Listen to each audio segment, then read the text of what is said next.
the strategy, how we implement that vision, and the implementation. So those three areas are what I'm going to try and look to cover, and I'll focus more in depth on thinking of stakeholders and growth, and where we sat originally and where we sit now.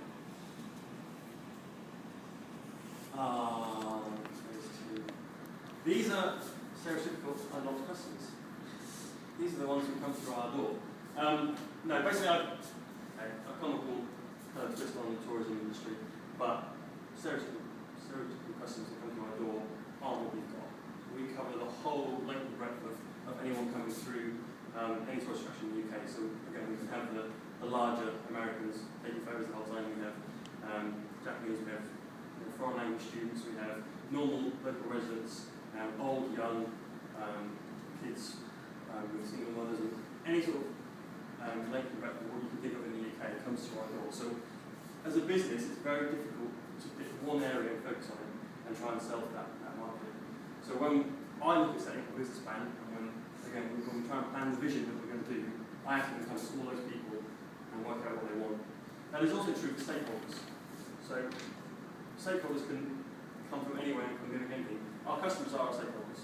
And you guys should see in the sheet, I've kind of got a list of stakeholders in my slides. But we also have outside businesses having an influence on what we do year on year. So, Oxford Council, Oxford Council being a main one, obviously just in terms of regulation and stuff, they'll have a massive impact on what we do. Hello, come in, take a seat. We also have a company or a charity called the Oxford Preservation Trust. Now, when you go around, you guys get there on the site as a whole was set up by a company, or taken over from the council by a company called the Osborne Group. Now, the footprint of the site includes this area. They re-leased that back to the council, and the council leased, the charity leased that back off the council, and then a group called Continuum, which is who I work for, came and managed it. So you can see how the network of stakeholders within this business is really quite diverse. So you've got the council doing the high-level stuff, you've got Oxford Preservation Trust trying to do the charitable side, the historic side, the cultural side, and then you've got Continuum, which is my company, trying to manage it as a resource that makes money. And then you've got, well, on here as well, you've got a Heritage Trust, and you've also got the lottery. So obviously they have a vested interest as they put money forward, so we've got to conform to what they want to see from a grant that they put forward. So a massive amount of stakeholders. When we first set out to put the business forward, the biggest ones were the council and were OPT, which is Oxford Preservation Trust. They came together and the commercial side was developed, but in order to get the lottery funding, they had to produce an attraction. So OPT had a big push on just the history side of it and the stories that we told. So when we opened up, we were very much focused on just presenting to the people local history. And when they came down, the tagline was "Altar Seeking Histories, Water Life." As we've developed, we've had to tailor the experience to match the marketplace. So we've actually tweaked it and changed it, and we've done more sort of theatrical stuff, we've put in more events, we've actually had to produce an environment that actually works with the market rather than just saying, this is what we think they want, we're going to give it to them. They come with it. If they come with it, if they don't, we don't mind, and we're presenting that side of it to a more, like, we need to make money, and therefore we have to tailor the experience to what we know they want. So the development has gone through 6 years of massive change. So again, we'll touch on a bit more of that on that later.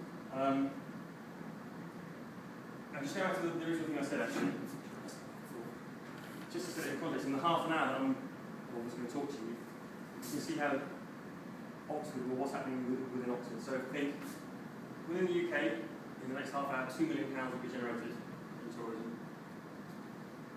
£250,000 of that will be spent on heritage attractions.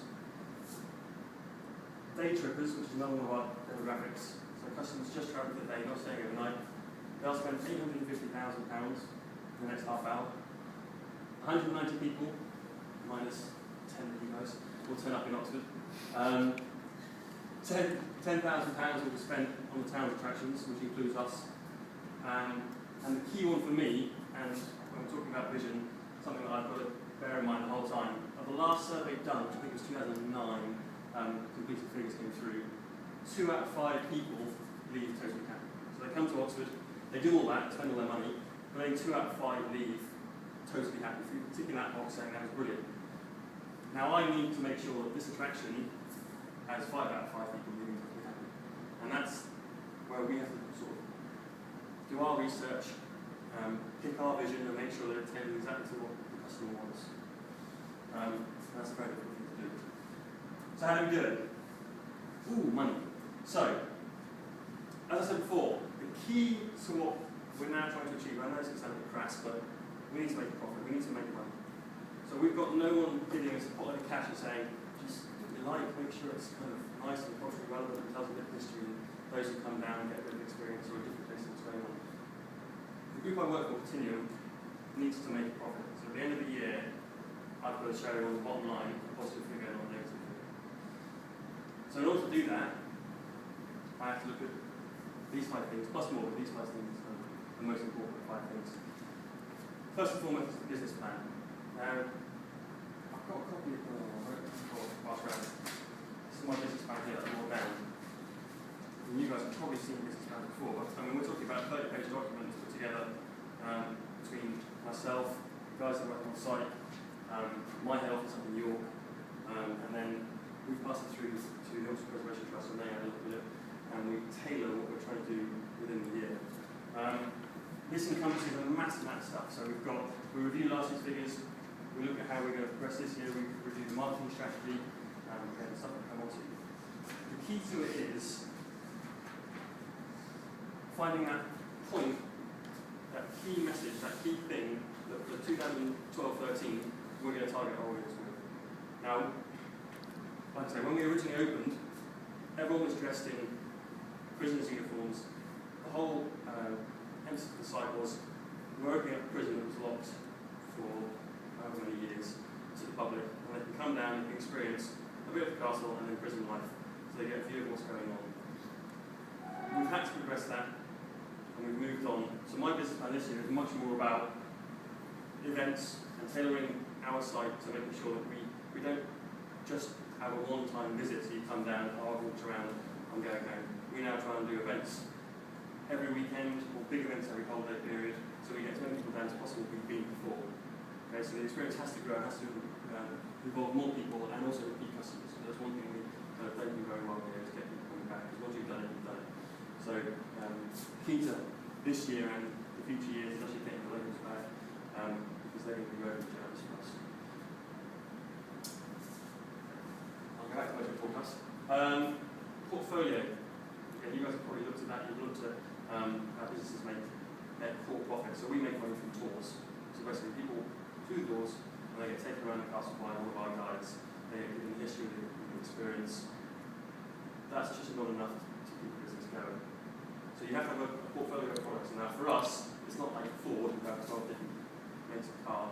We need to rely on ancillary spend. So photo opportunities, cafe, the retail spend. And we spend as much time focusing on those 3-4 aspects as we do on the main attraction. So again, into the business plan, there's a lot of work that goes into what the shop sells, how it sells it, and what price, what the cafe serves, the feel of the cafe, the look of the cafe, how we get customers from the attraction into the cafe, and then think about the photo opportunity. So tailoring a product means that you spend £9 to go around, do you want to also spend another £6-7 for a photo? So, and again, there's a lot of growth in those areas. Photo op just came online this year, so we're constantly looking for new and different ideas to get people to spend more money with us. What is the average spend per visit at the moment? It's about, well, we look at it 2 different ways. We've got the admissions and then we've got the ancillary spend. So we're looking at about £4.30p ancillary spend, and a total of about £5.90, I think it is. Last year was £5.90. So mixing the £9 top price for adults through to the £4.14p for the language school that comes through. And has that grown significantly since you've been open? It's fluctuated because of the numbers we've had coming through the door. It's gone up and down, obviously, and the type of customer affects us greatly. So for example, last summer, we had a massive amount of language schools coming through. The language schools don't spend money in the cafe or the shop. They blitz us, they come through, we get 200 in a day, they don't stop. They're on to the next modeling or on to another attraction. So we need more full-paying adults who then stick around, have a coffee, have a tea, and also spend some stuff in the shop. So it goes up and down. When we hit peak periods for the year, everything obviously pushes up, really, and there's more people around who can spend it. But the spend per heads don't tend to match that. Yeah. Because obviously, so we're looking at how much the total income is for the total number of people. So if we have people who don't spend money, our spend per heads get right. Yeah. So, But they'll understand product portfolio in terms of cash cows, dogs, stars, and question marks. yes. So I guess you're looking for you're you're looking for lots of potential question marks, I guess, aren't you? Or, and I'm hoping that the cash cows are big enough to generate some of that. It's difficult to put our portfolio into those sort of areas. I mean, again, we've not got, I don't know, I use the Ford analogy, I mean, we've not got a Ford Focus that sells consistently throughout the year for the last 15 years. I mean, you could say, I suppose, our tours of that cash cow. Yeah.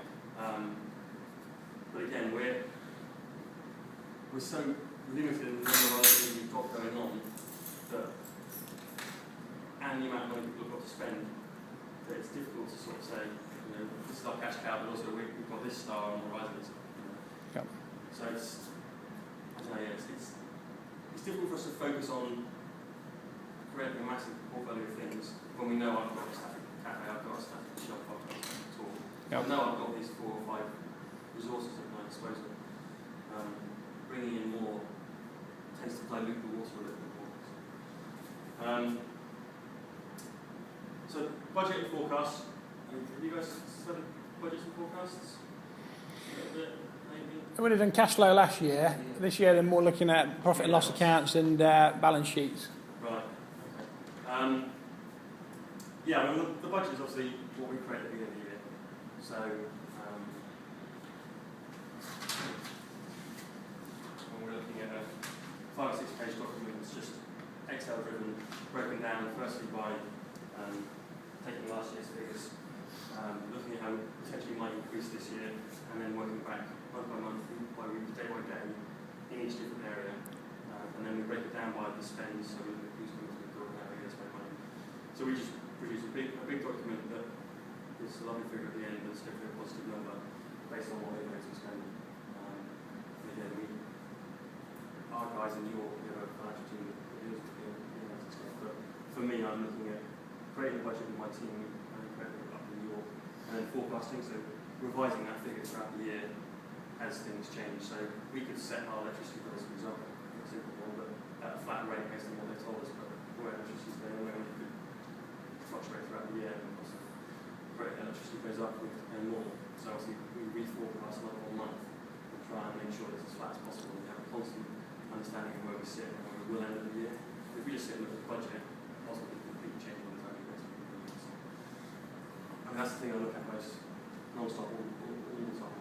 We create weeklies, we create monthlies, we review it non-stop. So. Feeding into that is the pricing. This year we put up about £1. Now that doesn't sound like very much, but actually historically it's been 20p, I think it has been.